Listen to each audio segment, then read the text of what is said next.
K മുരളീധരനും നാളെ ബിജെപിയിലേക്ക് പോകേണ്ടി വരുമെന്ന് പത്മജ വേണുഗോപാൽ തൃശൂരിൽ പറഞ്ഞു. തൃശൂരിൽ തന്നെ തോൽപ്പിച്ചതുപോലെ മുരളീധരനെയും കോൺഗ്രസുകാർ തോൽപ്പിക്കും.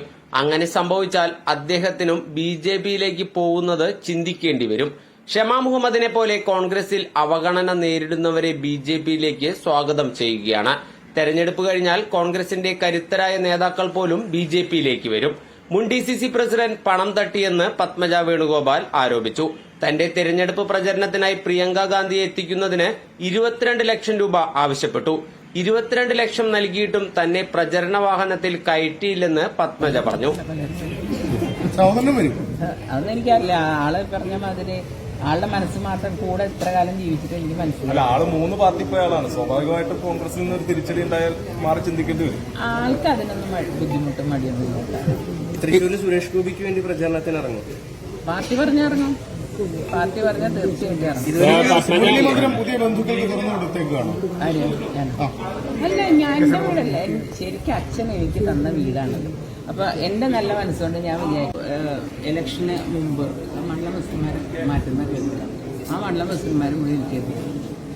അത് കഴിഞ്ഞിട്ട് എല്ലാം കൊണ്ട് തന്നെ ആ പ്രിയങ്ക ഗാന്ധിയുടെ വണ്ടിയിൽ എന്നെ ഒന്ന് കയറ്റാൻ വേണ്ടിയിട്ട് ഇവരെന്റെ അടുത്ത് 22 ലക്ഷം രൂപ വാങ്ങി.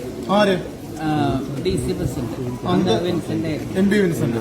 ഞാൻ പറഞ്ഞു ഞാൻ തരില്ലെന്ന്. KPC വന്നിട്ടല്ലോ പൈസ പറഞ്ഞപ്പോ എന്നാ പിന്നെ ചേച്ചിയുടെ കാര്യം സ്വന്തം ഉണ്ടാവില്ല എന്ന് ഭീഷണി.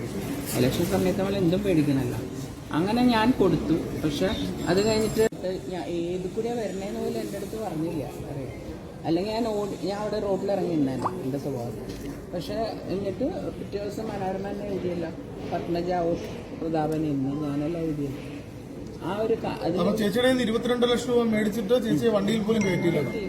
ആ പൈസ എന്ത് ചെയ്തു?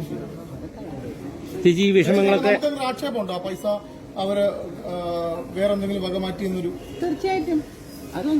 കാരണം KPCC ഫണ്ട് കൊടുത്തു ഞാൻ പിന്നെ അറിയാം. എത്ര രൂപ? അവിടെ 10-12 കൊടുത്തു. എത്ര ചെലവായി?